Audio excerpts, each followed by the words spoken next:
Anda kembali menyaksikan debat kedua calon wakil presiden pemilu 2024. Bapak Ibu sekalian, calon wakil presiden akan menjawab pertanyaan yang telah dibuat oleh tim panelis. Ada 11 panelis yang disiapkan oleh KPU dan selama kurang lebih 1 hari kemarin mereka menyiapkan sejumlah pertanyaan. Tapi tentu saja tidak semua pertanyaan yang disiapkan akan ditanyakan. Karena itu akan ada mekanisme tertentu sehingga nanti beberapa pertanyaan akan disampaikan tentu saja sesuai dengan subtema yang sudah ditetapkan. Ya, dan untuk memastikan debat berlangsung adil, pertanyaan masing-masing subtema akan diundi. Dan untuk memulai segmen debat berkenan para calon wakil presiden untuk naik ke atas panggung dan menempati podium masing-masing. Kami persilakan Bapak. Pak Muhaimin, Pak Gibran, Pak Mahfud kami persilakan.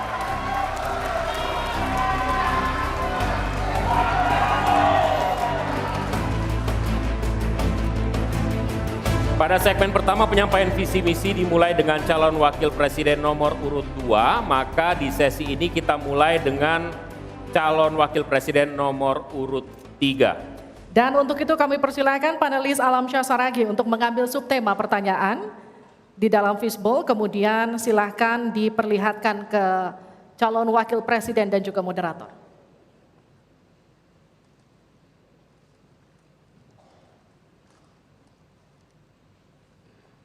Dimasukkan ke tempat yang kosong tidak apa-apa Pak? Iya.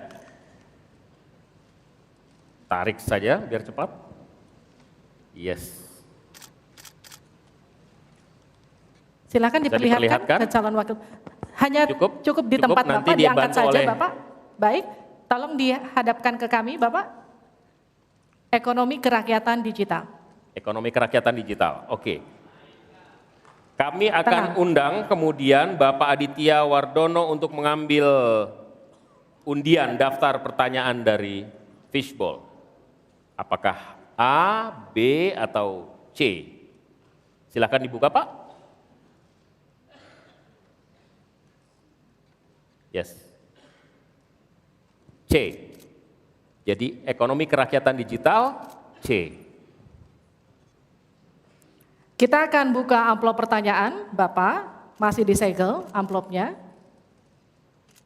Dan kami ingatkan kepada calon wakil presiden untuk mendengarkan dengan seksama, karena pertanyaan hanya akan dibacakan 1 kali.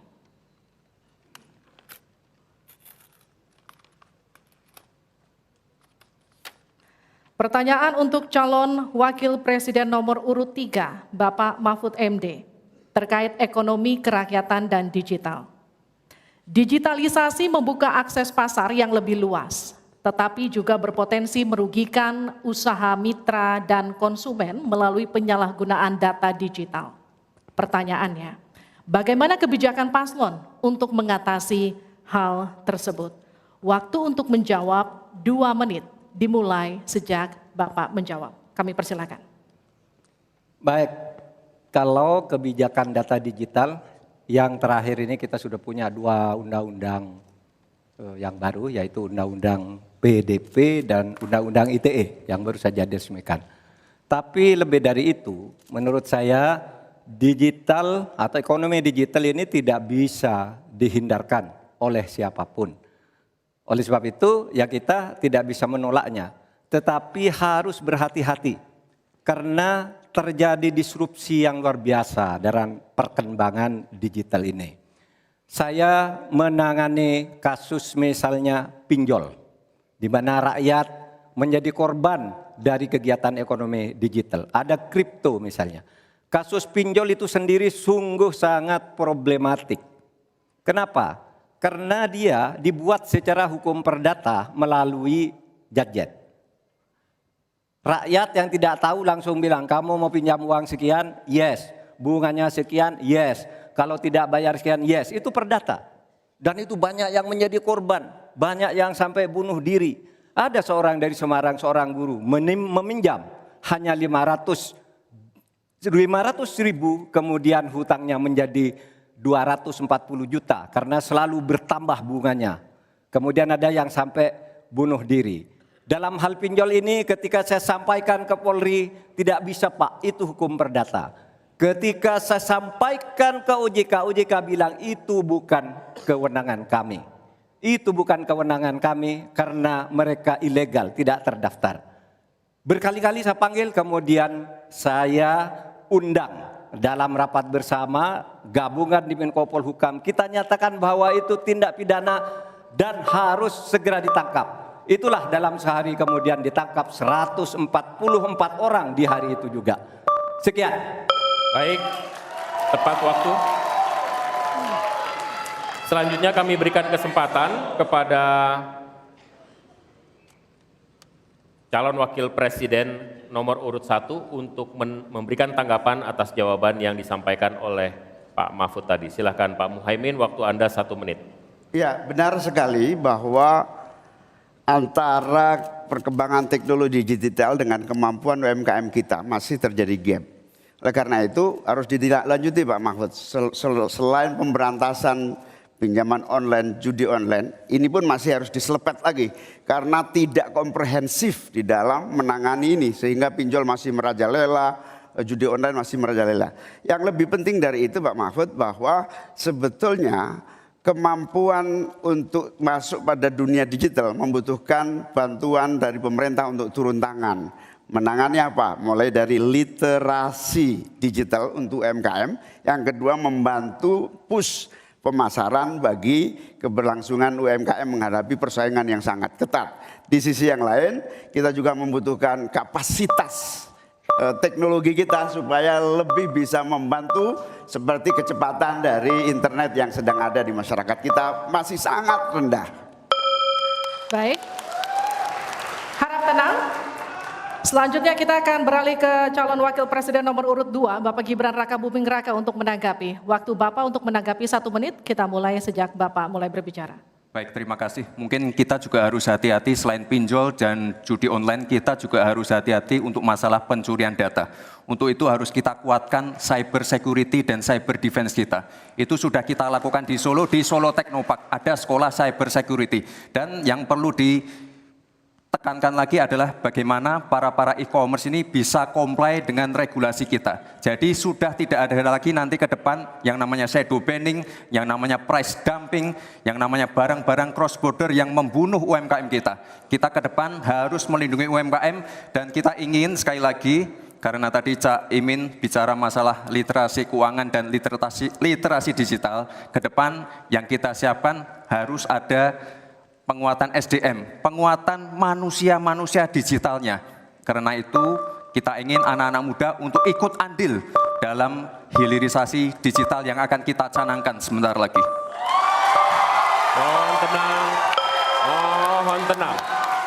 Saya hargai jika kita semua kooperatif. Terima kasih. Saya berikan kesempatan kepada Pak Mahfud kembali untuk memberikan tanggapan atas tanggapan dari jawaban Bapak yang sudah disampaikan oleh Pak Muhaimin dan Pak Gibran. Waktu Anda 1 menit untuk menanggapi, dimulai dari Bapak menyampaikannya.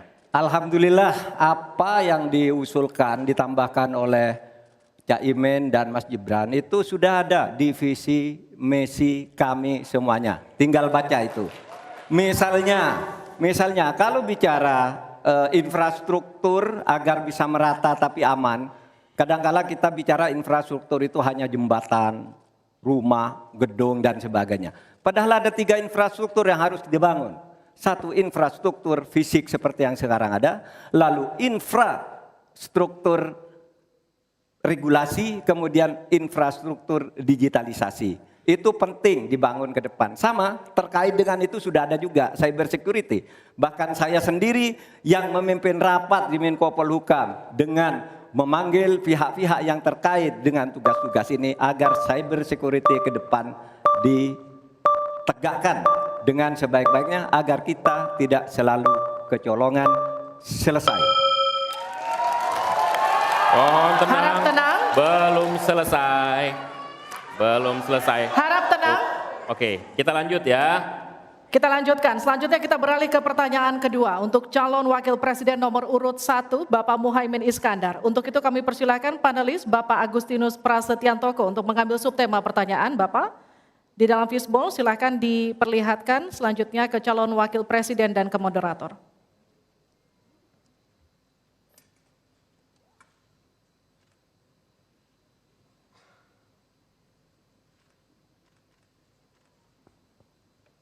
investasi. Selanjutnya kami mengundang Bapak Fauzan Ali Rashid untuk mengambil undian huruf A, B, atau C.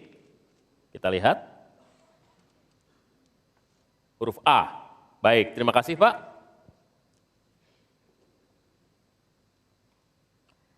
Kita buka amplop sesuai dengan undian yang didapat dan kita lihat masih tersegel Bapak. Kami ingatkan kembali untuk mendengarkan dengan seksama karena kami hanya akan membacakan pertanyaan satu kali.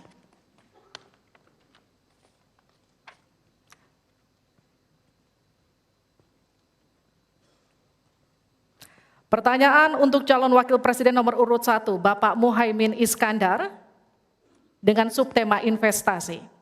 Kontribusi usaha menengah terhadap ekonomi kita sebesar 13%, sementara Thailand mencapai 18% dan Singapura 22%. Pertanyaannya, bagaimana strategi paslon meningkatkan investasi untuk usaha menengah dan mendorong usaha kecil naik kelas? Waktu Bapak untuk menjawab 2 menit dimulai sejak Bapak berbicara. Silakan. Terima kasih. Investasi salah satu yang paling penting buat pertumbuhan ekonomi kita.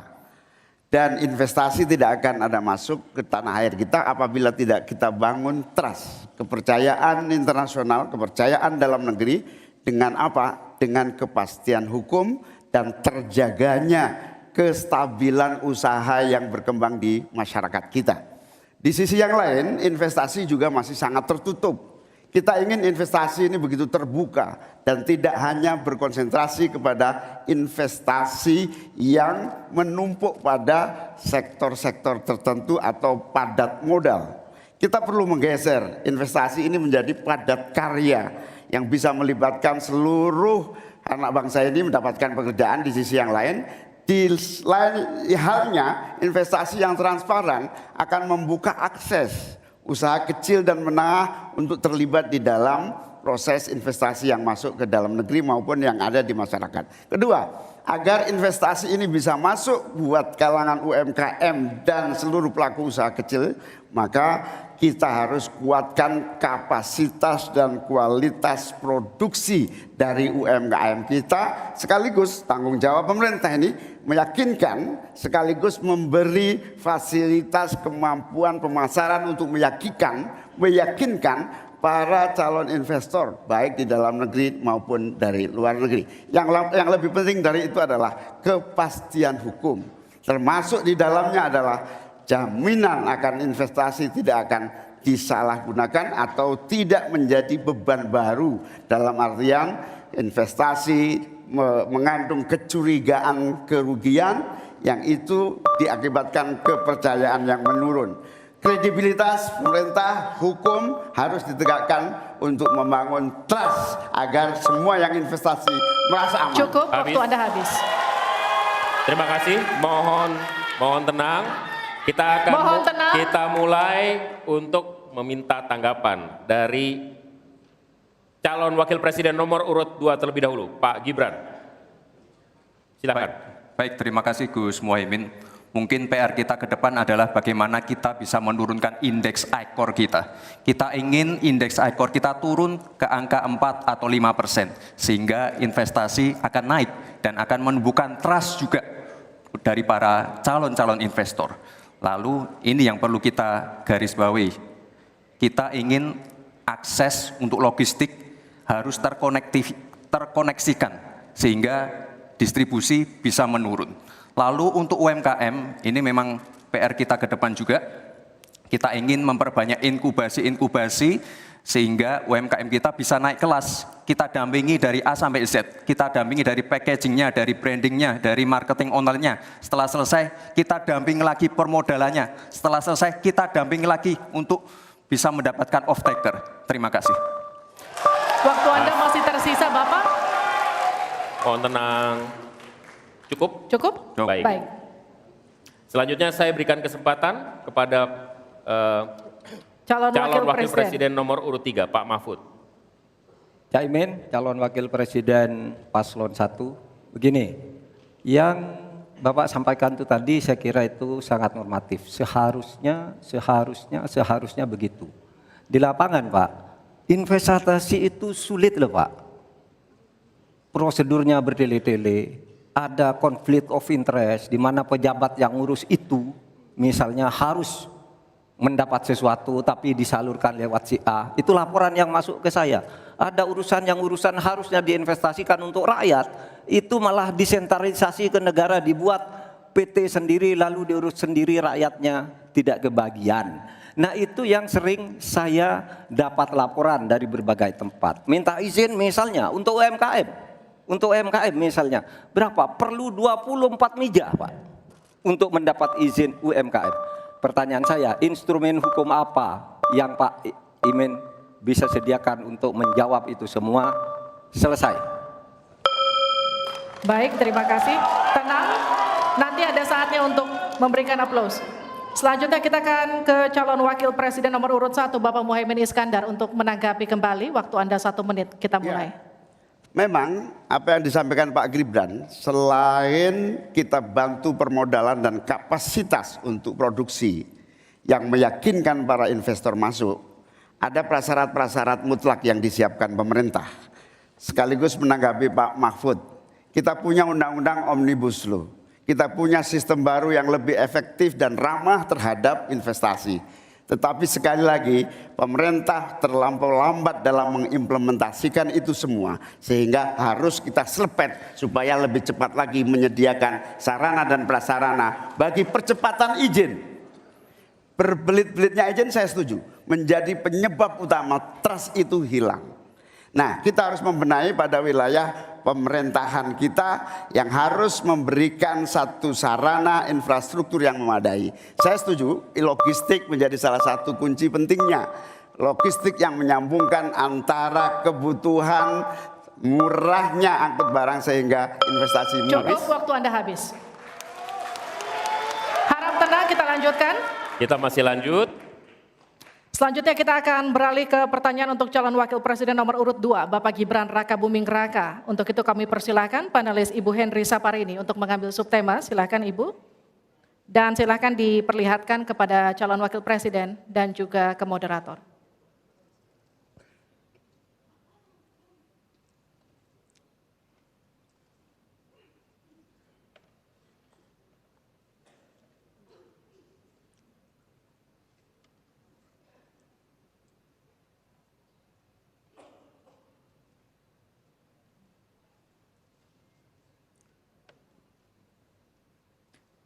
Keuangan, pajak, dan tata kelola APBN APBD. Baik, untuk selanjutnya Pak Hieronymus Rowa kami mohonkan untuk mengambil undian untuk mengetahui huruf apa yang akan muncul. B, ya. Baik, terima kasih. Kita akan ambil dan buka amplop pertanyaan sesuai dengan undian dan silakan, amplopnya masih tersegel. Kami ingatkan kembali, mohon disimak baik-baik karena kami hanya akan membacakan pertanyaan 1 kali. Pertanyaan untuk calon wakil presiden nomor urut 2, Bapak Gibran Rakabuming Raka. Untuk subtema keuangan, pajak, pengelolaan APBN dan APBD. Hanya sepertiga APBN yang dapat digunakan untuk membiayai pembangunan. Padahal janji kerja program paslon memerlukan biaya tinggi. Pertanyaannya, mana yang menjadi pilihan prioritas anggaran? Pembangunan infrastruktur fisik atau pembangunan kualitas SDM dan ekonomi rakyat? Waktu Bapak untuk menjawab 2 menit, kita mulai ketika Bapak mulai berbicara. Baik, terima kasih. Tidak semuanya harus menggunakan APBN. Contoh IKN. Banyak yang gagal paham. Tidak 100% pembangunan IKN itu menggunakan APBN. Yang digunakan hanya 20%. Sisanya adalah investasi dari swasta dan investasi dari luar negeri. Ini yang banyak yang gagal paham. Lalu kita mengacu ke pertanyaan, infrastruktur fisik atau SDM, dua-duanya penting. Dan dua-duanya harus dijalankan secara paralel. Karena sekali lagi, untuk menuju Indonesia emas dibutuhkan generasi emas. Kita butuh future talents yang menguasai future skills. Untuk itu, di tingkat SMK misalnya, kita perlu alat-alat yang ada di SMK itu bisa memenuhi kebutuhan zaman, kebutuhan industri. Sehingga ketika anak SMK lulus, mereka benar-benar bisa siap kerja, siap menerima tantangan kerja. Lalu, untuk fisik, tidak selalu harus dari APBN, sekali lagi. Bisa kolaborasi, misalnya dengan swasta, dengan CSR. Jadi tidak semuanya harus dibebani oleh APBN. Lalu apa PR kita ke depan? PR kita ke depan harus bisa menambah penerimaan negara. Untuk itu kami dari Paslon 2 akan membentuk lembaga badan penerimaan negara yang dikomandoi langsung oleh Presiden. Sehingga nanti ketika berkoordinasi dengan kementerian-kementerian ini bisa lebih luas. Dan sekali lagi kita ingin menaikkan rasio pajak sehingga penerimaan negara nanti bisa kita gunakan untuk pendidikan, untuk kesehatan, dan lain-lain. Terima kasih. Mohon tenang, masih ada waktu. Terima kasih. Saatnya menanggapi Pak Mahfud. Waktu Anda 1 menit dimulai dari Anda menyampaikannya. Mas Gibran, saya sangat tertarik tentang IKN dan itu bagus. Harus kita laksanakan sebagai warisan dari Pak Jokowi. Tapi tadi saya tergelitik, anggaran untuk IKN itu hanya 20% dari APBN dan sisanya dari investor. Sejauh yang kita baca, sampai sekarang belum ada satupun investor yang masuk ke sana. Coba kalau ada sebutkan, sebutkan misalnya 2 atau 1 gitu, investor mana yang sudah masuk ke sana. Yang saya dengar justru ada ratusan ribu hektar tanah sudah dikuasai oleh pengusaha-pengusaha tertentu sekarang ini. Nah, saya setuju ke depannya itu agar mengundang investor, IKN harus diteruskan tetapi pendanaannya harus sesuai dengan tujuan semula, bahwa itu sebenarnya mengundang investor. Tapi sekarang ini yang sudah jadi itu semuanya dari APBN. Sehingga memang diperlukan langkah-langkah perbaikan agar warisan baik Presiden Jokowi ini bisa kita lanjutkan. Terima kasih, selesai. Baik. Terima kasih. Kita masih lanjut. Mohon tenang. Selanjutnya giliran calon wakil presiden nomor urut 1 Bapak Muhaimin Iskandar untuk memberikan tanggapan. Waktu Anda 1 menit. Kita mulai ketika Anda mulai berbicara. Mohon tenang dulu. Iya. Saya baru tahu kalau boleh di sini juga. Supaya lebih dekat sama panelis. Bisa mulai. Jadi saya setuju bahwa yang paling penting bukan soal infrastruktur dulu atau SDM dulu. Yang paling penting dari ini adalah kemampuan membaca skala prioritas. Seluruh proyek-proyek besar yang ambisius, ini IKN sebagai salah satu contoh saja, itu kalau hanya mengandalkan APBN hampir 500 triliun. Padahal 1% saja dari 400 sekian triliun itu untuk bangun jalan seluruh Kalimantan beres. Membangun seluruh kota-kota di Kalimantan beres. Dan yang paling penting infrastruktur yang untuk SDM 3% aja dari seluruh anggaran IKN itu bisa membangun sekolah dengan baik di seluruh Kalimantan. Itu contoh kemampuan mengambil skala prioritas. Oleh karena itu skala prioritas sangat penting.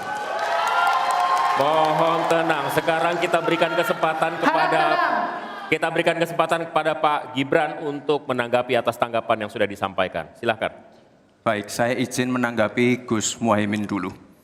Saya ingat sekali Gus Muhaimin dulu sempat ikut meresmikan dan potong tumpeng di IKN. Ini gimana? Ini nggak konsisten. Dulu dukung, sekarang nggak dukung karena menjadi wakilnya Pak Anies yang mengusung tema perubahan. Sekali lagi Gus, mohon maaf, IKN ini bukan hanya membangun bangunan pemerintah, tapi juga sebagai simbol pemerataan pembangunan di Indonesia, sebagai simbol transformasi pembangunan di Indonesia. Dan untuk menanggapi Prof. Mahfud, Prof, mungkin nanti setelah pulang dari debat bisa di Google, sudah banyak yang masuk. Mayapada, Agung Sedayu.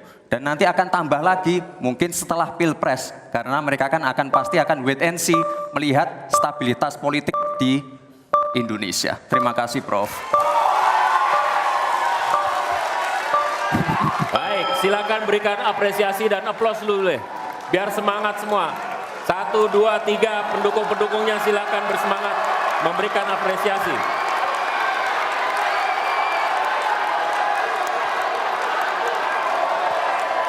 Kita masih akan lanjutkan debat ini di sesi selanjutnya, masih tentang uji panelis yang dilakukan dalam bentuk pertanyaan yang akan disampaikan. Tetaplah bersama kami di debat kedua calon wakil presiden pemilu 2024.